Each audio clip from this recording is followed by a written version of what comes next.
Bon, une petite vidéo là pour vous expliquer le problème que j'ai rencontré avec le chargeur du Six Hour SP2022 de chez Cybergun, Swiss Arm ou KWC. Hein. Ce sont les mêmes, billes acier, billes plastique.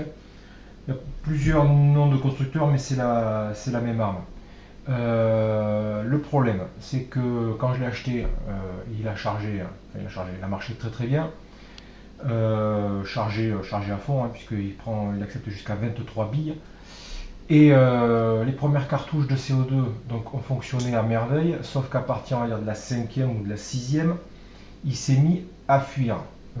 Dès que je mettais la cartouche de CO2 dans son réceptacle, donc dans le chargeur, et que je la vissais, alors à fond, sans serrer complètement, afin de ne pas écraser le joint qui se trouve juste avant la partie donc, qui propulse la bille, donc là où il y a le piston et les joints d'étanchéité, et ne pas écraser donc, le joint en tête de la cartouche. Bon là je ne peux pas la démonter parce que j'en ai une à l'intérieur. Il s'est mis à fuir, donc je l'ai démonté, tant bien que mal, je vais vous expliquer pourquoi. Je l'ai démonté, j'ai mis de l'huile de silicone, enfin de la graisse de silicone, remonté et toujours pareil. Alors le problème c'est que pour le montage en fait, on s'aperçoit quand on regarde bien, alors je sais pas si on verra mais je mettrai des photos, à la fin de la vidéo. Au milieu donc, de la vis, il y a ce qu'on peut appeler donc, le percuteur, en fait c'est l'espèce de petit piston qui laisse passer l'air, la petite dose d'air pour propulser la bille. Quand on visse la partie extérieure, où il y a les deux fentes pour permettre de visser cette partie-là, il s'avère que quand on arrive en bout de course, on ne peut plus rentrer le tournevis, ou un tournevis spécial, on ne peut plus rentrer le tournevis parce que justement, on vient buter sur ce percuteur, là, sur ce piston, on vient le mettre en bout de course et la tête du tournevis s'appuie là-dessus et on ne peut plus, donc on n'a plus de mordant sur la partie extérieure, donc sur la partie qui se visse, on va dire la vis, hein, la vis qui fait de fragilité, qui tient tout le système avec les ressorts de rappel. Les ressorts oui, de rappel du percuteur qui le remet en position. Donc au début j'ai galéré, je l'ai démonté, je l'ai remonté, il a toujours fui autant, c'est-à-dire inutilisable. Donc j'ai trouvé une astuce, donc c'est pour ça que je fais cette vidéo. Et l'astuce est toute bête, mais bon, il faut faire un petit peu de bricolage, avoir une petite perceuse, une Dremel. L'astuce consiste en fait à cisailler, tronçonner une clé. Alors clé, je précise ici là, le bout, la clé, voilà, la clé. Cette partie-là, la plus large possible. Parce qu'une clé standard, style boîte aux lettres, une clé de récupération, hein, ça c'est une clé que j'avais jetée, c'est pas assez large. Il s'avère que cette partie-là fait 12 mm de large et que sur ces chargeurs, que l'on retrouve donc sur la marque, apparemment sur plusieurs Six Hour, avec ce système de vis là, ça fait exactement 12 mm. Le diamètre de la vis fait 12 mm. Le piston central, donc ce que j'appelle moi le percuteur, fait 6 mm. Donc on se retrouve avec 3 mm de chaque côté pour pouvoir visser. Et donc voilà, avec la Dremel cisaillée, j'ai cisaillé, donc j'ai tronçonné la clé. Et au milieu, j'ai fait une découpe. Alors je sais pas si on la voit bien là. Là. Voilà, sur fond blanc, là, on la voit.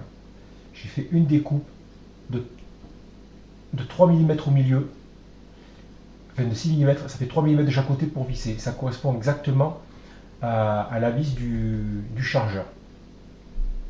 Donc, tronçonné avec un petit disque, un petit disque tronçonné tout con, hein, et au milieu avec une petite meule. Voilà.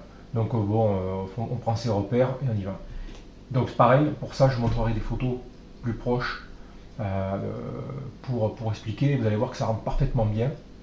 On rentre et on peut visser. Voilà, c'est tout bête, fallait y penser. J'avais pas envie d'aller acheter un tournevis.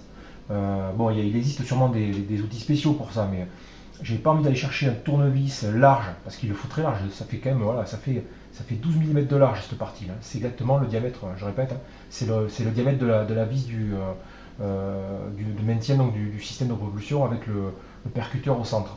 J'avais pas envie donc de flinguer un tournevis pour ça, donc j'ai dit il faut que je trouve une astuce. Et cette astuce-là, en fait, je l'avais déjà eue il y a quelques temps, en fait, avec la vis de fixation des plateaux rapides pour la photo, qu'on met sous l'appareil photo, et le plateau rapide qui se clip sur un pied. Donc certaines de ces vis ont des papillons, certaines n'en ont pas. Il faut donc soit une pièce de monnaie ou un tournevis, pareil, large, épais.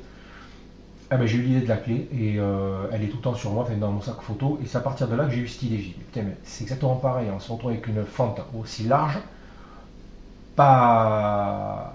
Enfin, large, je veux dire de sa longueur. La largeur, c'est à peu près du 1,5 mm, grand maximum. Peut-être 2 mm et encore, je suis pas sûr. Je dis, ben, on va faire pareil, on va faire le coup de la clé. Et alors, ça, nickel. J'ai tout démonté, j'ai regressé un petit peu, enfin, sans plus en fait. J'ai tout mis en place, j'y suis allé ce qu'il fallait en pression, en buter quand même, mais sans écraser les joints. Mais je m'apercevais avec justement cette fente, je viens chapeauter en fait je viens chapeauter donc le percuteur. Ça permet d'aller plus loin en serrage et je n'ai plus ce problème de fuite, de perte d'étanchéité de la capsule. Et maintenant, bah, là la capsule, ça fait 3. Attendez, là on est lundi. Ça fait 4 jours qu'elle est dedans et dès que je l'ai installée, plus aucune fuite. Et nickel, voilà. Mais c'est tout bête, voilà. Une clé, un petit peu de bricolage et la clé, vous en servez pour l'entretien de votre chargeur. C'est-à-dire, si jamais vous n'avez pas de cartouche avec de la graisse de silicone, puisqu'il y en a spécialement qui sont faites pour justement lubrifier la partie haute du chargeur, donc le système de propulsion, pour les joints, l'entretien des joints principalement. Si on n'a pas l'outil d'entretien, on est embêté parce qu'on peut arriver à le démonter, on y arrive, mais pour le remonter et arriver en pression pour l'étanchéité, c'est très dur. Voilà. Donc j'espère que ça peut vous servir.